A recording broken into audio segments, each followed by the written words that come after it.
হ্যাঁ মা, এই মাত্র ব্যাংক থেকে বের হইলাম। ওই যে ভাইয়া যে টাকাগুলা পাঠাইছে না এই ঈদের মার্কেট করার জন্য, তো ওইগুলা নিয়ে মাত্র উঠাইয়া বের হইলাম। আচ্ছা ঠিক আছে মা। ভাই দেখেন তো এই ঠিকানা কোথায়? এই ঠিকানাটা তো শিবচর। ভাই আপনার হাতে এটা কি? আমার হাতে এটা টাকার ব্যাগ। দেন মোবাইলটা দেন। আর কি আছে আপনার কাছে? মানি ব্যাগ আছে। দেন। আপনি থাকেন, আমি আসতেছি।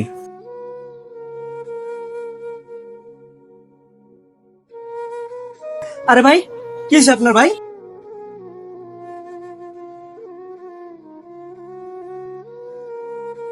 হ্যালো পুলিশ, কলেজ মোড়ে একটা লোকে শয়তানের নিঃশ্বাস দিয়া বৃহস্পতিবার টাকা পয়সা মোবাইল সব নিয়ে গেছে। একটু তাড়াতাড়ি আসেন স্যার। কিভাবে যে ফালাইলো লোক। এই জায়গায় কে কল দিছে? জি স্যার, আমি কল দিছিলাম। যার সাথে ঘটনা ঘটছে সে কোথায়?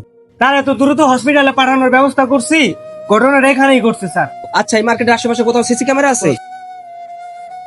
স্যার সিসি ক্যামেরা তো কোনো জায়গায় নাই, একটা আছে এই জায়গায়, তাও আবার নষ্ট। আপনার এই ভুলগুলা কেন করেন ভাই? মার্কেট দেন ঠিকই, কিন্তু সিসি ক্যামেরা লাগান না। শুনেন, আজকে থেকে প্রত্যেকটা দোকানে সিসি ক্যামেরা লাগাবেন। আর সামনে ঈদ আসতেছে, এই ধরনের অপকর্ম দেশে আরো বাড়বে। আপনাদের সতর্ক হওয়া উচিত ভাই।